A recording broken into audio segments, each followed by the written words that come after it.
Hello বন্ধু, আমি কৌস্তব। আর আজকে আমরা চলে এসেছি iOS এর আরেকটা নতুন টপিক নিয়ে। আর আজকের টপিক হচ্ছে অটো লেআউট সাইজ ক্লাস। এই ভিডিওটা আমি বানাচ্ছি অন রিকোয়েস্ট। যদিও এই ভিডিওটা রিকোয়েস্ট এসেছিল 2-3 মাস আগেতে, বাট বাড়িতে কিছু মেজর মেডিকেল কন্ডিশন হয়েছিল, 2-3টে মেজর মেডিকেল ইস্যু গেছে, আমার ল্যাপটপ খারাপ হয়েছিল, তো সব মিলিয়ে খুব আপস অ্যান্ড ডাউনস এর মধ্যে দিয়ে গেছি। তো আমরা বেশ অনেকটা পিছিয়ে গেছি। তো সেই জায়গাটাকে রিকভার করবার জন্য আমি এখন থাকতে চেষ্টা করব যে যত তাড়াতাড়ি সম্ভব আমি ভিডিও দিয়ে দিয়ে জায়গাটাকে আমরা মেক আপ করে নিতে পারি। তো চলো কথা না বাড়িয়ে শুরু করা যাক। আর আজকের টপিক হচ্ছে UI related, storyboard use করে, আর সেটা হচ্ছে অটো লেআউট সাইজ ক্লাস। তো চলো অ্যাজ ইউজুয়াল আমরা একটা ব্ল্যাঙ্ক প্রজেক্ট ফার্স্টে ক্রিয়েট করে নিই।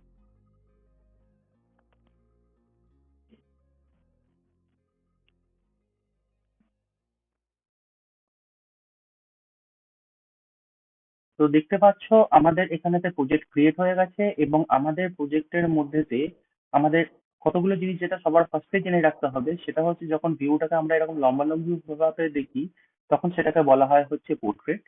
আর যখন এই ভিউটাকে ঘুরিয়ে নেওয়া হয়, যখন এরকম আড়াআড়ি ভাবে দেখা হয়, তো তখন সেটাকে বলা হয় হচ্ছে ল্যান্ডস্কেপ মোড। তো পোর্ট্রেট মোডের জন্য আজকে যে সাইজ ক্লাস অ্যাপ্লাই হয় ল্যান্ডস্কেপের জন্য সেটা হয় না, বা ল্যান্ডস্কেপে যেটা অ্যাপ্লাই হয় সেটা পোর্ট্রেটের জন্য হয় না। তো সবার আগেতে সাইজ ক্লাসের কিছু ক্লাসিফিকেশন দেখে নিই, যে যেখানেতে দাঁড়িয়ে দেওয়া রয়েছে হচ্ছে কোন ডিভাইসের জন্য কোন কম্প্যাক্ট ক্লাস অ্যাপ্লিকেবল। তো এখানে তোমরা দেখতে পাচ্ছ এরকম, তোমরা সাইজ ক্লাস দিয়ে তোমরা যদি খোঁজো গুগলে সাইজ ক্লাস ইন iOS করলে পরে তোমরা এরকম প্রচুর লিঙ্ক পেয়ে যাবে, সেখান থেকে তোমরা সাইজ ক্লাসের ক্লাসিফিকেশন পেয়ে যাবে। তো সেখান থেকে এখানে তোমরা দেখতে পাচ্ছ যে কম্প্যাক্ট উইথ রেগুলার হাইট, বা কোন ডিভাইসের জন্য কত, তোমাদের এইভাবে কত ডিভাইস হবে বা ইন ফিউচারে কত ডিভাইস আসবে তোমরা মনে রাখবে কি করে। তো আগেকার দিনে যে পুরোনো আইফোন এসি ছিল, বা ছোট ডিভাইস iPhone 4S এইগুলো ছিল, তো তখন দাঁড়িয়ে কি হতো, উইথ হাইট দুটোই কম্প্যাক্ট থাকতো। যেটা হাইটটা মানে যে গ্যাপিংটা শর্ট হয় সেটাকে বলা হয় হচ্ছে কম্প্যাক্ট। এখানে যেমন উইথটা ছোট, দ্যাটস মিন এটা কম্প্যাক্ট। নর্মাল সাইজের ফোন হয়ে গেলেই সেটাকে বলা হচ্ছে রেগুলার। এক্ষেত্রে হাইটটা যেমন রেগুলার, আমি যদি এখন ঘুরিয়ে দিই তো তাহলে এক্ষেত্রে হাইটটা আবার কম্প্যাক্ট, উইথটা হচ্ছে রেগুলার। ঠিক আছে? তো এইভাবেতেই জেনারেলি হয়ে থাকে। তো এখানেতে দাঁড়িয়ে যদিও আইফোন এসির জন্য সেটা অ্যাপ্লিকেবল নয়, তোমরা সেটা একটু চেক করে নিও। কিভাবে চেক করবে সেটা আমি ফার্দার ডিটেলসে গেলে আবারও দেখিয়ে দেবো, কারণ সব ডিভাইসের জন্য সবসময় সমান হয় না। তো সবার ফার্স্টেতে একটা ইউআই ভিউ নেওয়া যাক। তো একটা ইউআই ভিউ নিলাম আমি, এটার উইথ হাইট সবার ফার্স্টেতে সেট করে দিই, উইথ হাইট। আর এটাকে আমি জাস্ট সেন্টার অ্যালাইন করে দিই, তো centre horizontally, centre vertically, that's it. তো আজকে দাঁড়িয়ে এইটা যেটা আছে এটাকে আমি 100 করে দিচ্ছি, আর এটাকেও আমি 100 করে দিলাম। ঠিক আছে? আর এটা কালারটাকে আমি চেঞ্জ করে দিয়ে রেড কালার করে দিই ফর দ্য টাইম, যাতে দেখতে সুবিধা হয়। তো দেখো আমাদের ভিউটা এখানেতে এই পজিশনেতে বসে গেছে। এবার তোমরা যদি এই কনস্ট্রেন্টটার মধ্যে যাও, পার্টিকুলার এই হাইটের এই যে কনস্ট্রেন্টে ডবল ক্লিক করবে, তো করলে ডিটেলস এ গেলে এই যে প্লাস সাইনটা দেখা যাচ্ছে এটাতে যখন তোমরা ক্লিক করবে তো দেখো এখানেতে কি দেখাচ্ছে। এখানেতে দেখাচ্ছে হচ্ছে উইথ, নিচের এই দুটো ফিল্ডকে ফর দ্য টাইমিং তোমরা ইগনোর করতে পারো, এই দুটো ফিল্ড এক্ষুনি এক্ষুনি কোনো কাজে আসবে না তোমাদের এর জন্য। তো কাজেই তোমরা উইথ আর হাইটটা নিয়ে আপাতত চলো। তো এখানেতে দাঁড়িয়ে উইথটা দেখো দেখাচ্ছে হচ্ছে কম্প্যাক্ট, আর হাইটটা হচ্ছে রেগুলার। এখানেতে আজকে দাঁড়িয়ে তোমরা এখানেতে একটা অ্যাড ভেরিয়েশন করো। তো তোমরা যেই অ্যাড ভেরিয়েশন করলে এবার হাইটটার জন্য দেখো এখানেতে একটা চলে এসছে, এই দেখো হালকা করে দেখাচ্ছে হচ্ছে ডাব্লু, সেখানে দিয়েছে সি মানে কম্প্যাক্ট উইথটা, আর এইচ বলে হালকা করে দেখাচ্ছে সেটা কিন্তু দিয়েছে হচ্ছে আর, মানে হচ্ছে রেগুলার হাইটটা। ঠিক আছে? এই অবস্থাতে দাঁড়িয়ে তার মানে এখানেতে যেটা অ্যাপ্লিকেবল হচ্ছে সেটা হচ্ছে যে কম্প্যাক্ট উইথ আর রেগুলার হাইটের জন্য এটার এ দেখাবে হচ্ছে 100। একইভাবে তা আমি উইথটাকেও সেট করে দিই, উইথটাকেও একইভাবে তা আমি সেট করি হচ্ছে কম্প্যাক্ট আর রেগুলার, এখানে তো 100। দেখো এখানে তো চলে এসেছে কম্প্যাক্ট উইথ রেগুলার হাইট 100 উইথটা। ঠিক আছে? এবার দাঁড়িয়ে যখন এটাকে এবার আমি ঘোরাবো, তো দেখো এখানেতে কনস্ট্যান্টেতে তোমার কিন্তু 100 নিয়ে নিচ্ছে, কিন্তু সেটা নিলে হবে না। তো তার জন্য যেটা তোমাদের করতে হবে সেটা হচ্ছে যে কম্প্যাক্টে আর একটা ভেরিয়েশন নিতে হবে। সেখানেতে নিয়ে তোমরা ধরো এটাকে বলতে চাইছো যে না আমি 100 দেবো না, আমি এটাকে 200 করব। ঠিক আছে? একইভাবেতে হাইটের জন্য এখানে তো আমি এটাকে অ্যাড ভেরিয়েশন করে এটাকে আমি 200 করব। এটা তুমি যখনই করে দিলে এবার তুমি দেখো আজকে দাঁড়িয়ে যখনই তুমি ডিভাইসটাকে তুমি ঘোরাচ্ছ, অটোমেটিক্যালি কিন্তু এর লেআউটটা চেঞ্জ হতে থাকছে। তার জন্য কিন্তু তোমাদের এক লাইনও কোড করতে হচ্ছে না। তো চলো একবার রান করে দেখে নিই যে এটা রান টাইমে কিভাবে রিয়াক্ট করছে।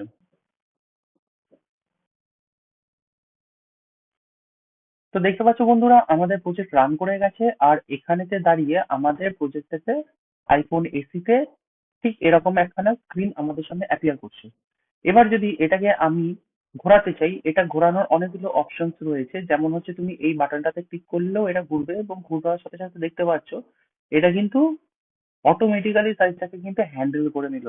আমাদের এই সাইজটা হ্যান্ডেল করার জন্য আমাদের কিন্তু এক লাইনও কোড লিখতে হয়নি। তো এটাই হচ্ছে সাইজ ক্লাসের সব থেকে সুন্দর ফিচার। তোমাদেরকে কিন্তু লাইন অফ কোড প্রচুর কমিয়ে দেয়। তুমি আবার এটাতে ক্লিক করো, রিফ্রেশ হয়নি।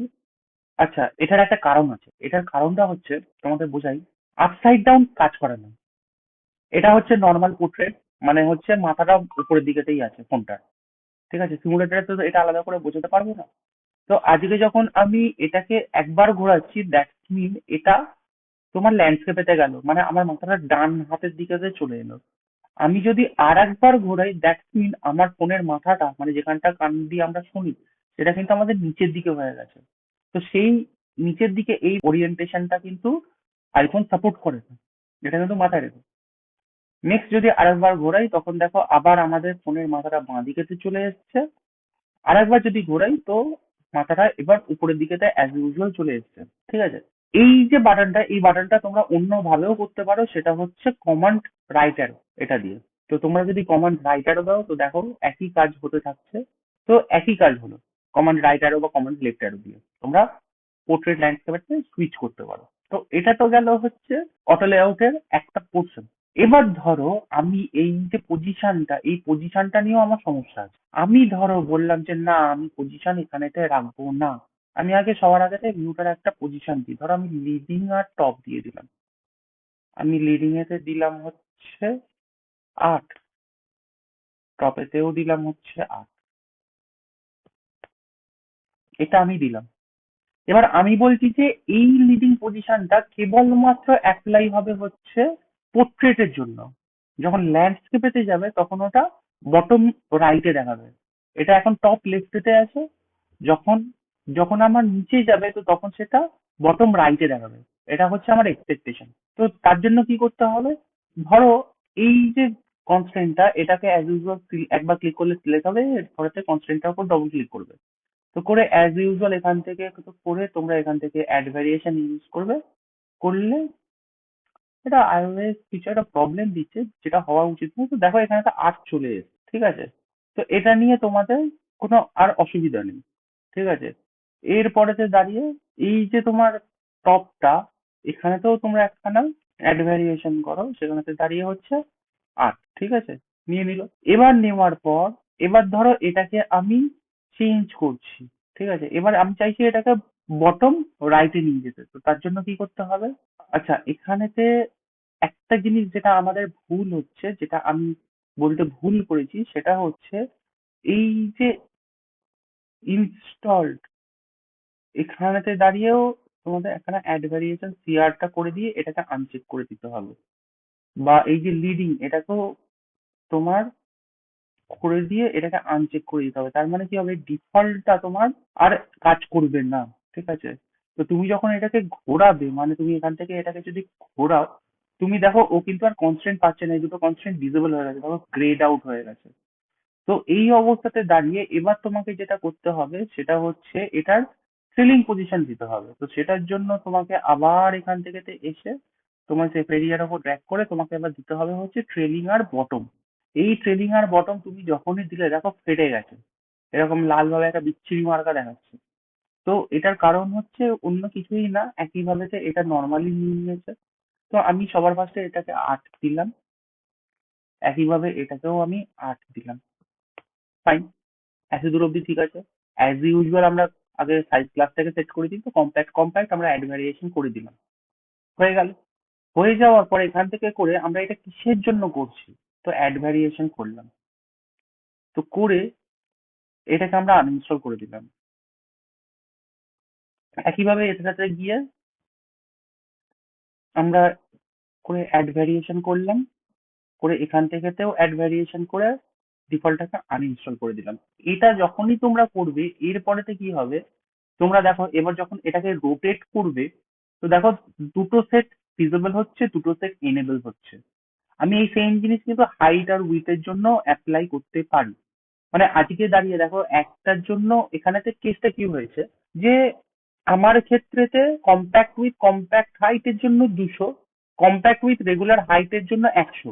এই দুটো কেস ছাড়া বাকি যে কোনো কেসের জন্য এটা হচ্ছে ডিফল্ট কেস, মানে এই 100টা কাজ করবেই। ঠিক আছে, এখানেতে যেমন হচ্ছে এই দুটো হচ্ছে কম্প্যাক্ট উইথ কম্প্যাক্ট হাইট আর কম্প্যাক্ট উইথ রেগুলার হাইট, এইটার জন্য 200 100 সেট করে দিয়েছি। এই দুটো কেস ছাড়া বাকি সব কেসের জন্য কিন্তু এটা হাইটটা 100 হিসেবে কাজ করবে, মানে এটা হচ্ছে ডিফল্ট কেস। বাট এটার ক্ষেত্রে কিন্তু কোনো ডিফল্ট কেস আমাদের দেওয়া নেই, ও নিজেও জানে না ও কিভাবে কাজ করবে। এটা হচ্ছে এটা প্রবলেম। এইভাবেতেও এটাকে কাজ করানো যেতে পারে। তো দুটো ভাবেতে করা যায়, মানে কনস্ট্রেন্টটাকে আমি সাইজ ক্লাসেতে, মানে এটা হচ্ছে সব থেকে সেফ সাইড। মানে কোনো কনস্ট্রেন্ট যদি না পায় তো তখন দাঁড়িয়ে কি মানে স্পেসিফিক সাইজ ক্লাসের মধ্যে যদি না পড়ে আমাদের ভয় থাকতেই পারে, তো তখন দাঁড়িয়ে কিভাবে কাজ করবে তো আমরা জানি না। তো সেটার জন্য সেফ সাইড হচ্ছে এটা। আর এটা হচ্ছে আরেকটা ওয়ে, যে যেভাবে আমরা দেখেও নিতে পারবো যে কোন কোন কনস্ট্রেন্ট গুলো আমাদের জন্য এনেবল হচ্ছে ডিসেবল হচ্ছে, specific to that particular orientation. Orientation change হলে আমরা এই যে এনেবল ডিসেবলটা হচ্ছে এখান দিয়ে আমরা কিন্তু খুব ইজিলি ট্র্যাক করে দিতে পারছি যে আমাদের কোন কনস্ট্রেন্ট এনেবল হচ্ছে ডিসেবল হচ্ছে। তো চলো আরেকবার রান করি।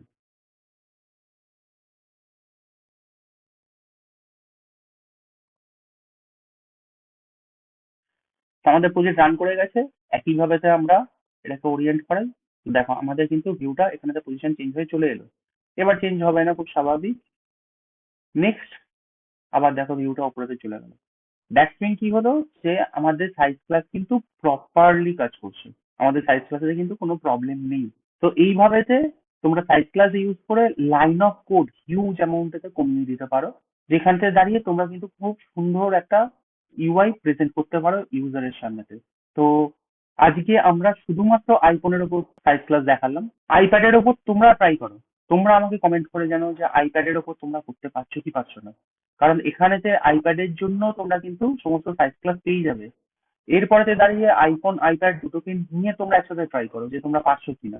আমাকে কমেন্ট করে জানাও যে পারছো কিনা, কারণ আমি চাইছি না আমি তোমাদের স্পুন ফিট করে, স্পুন ফিট করালে আলটিমেটলি তোমাদের ক্যাপাবিলিটিটা আমি নষ্ট করবো নিজে হাতে। তো আমি সেটা চাইছি না, তোমরা নিজেরা ট্রাই করো, গুগল করো, বিভিন্ন জায়গা টিউটোরিয়াল দেখো, যেখান থেকে তোমরা দেখো শেখো।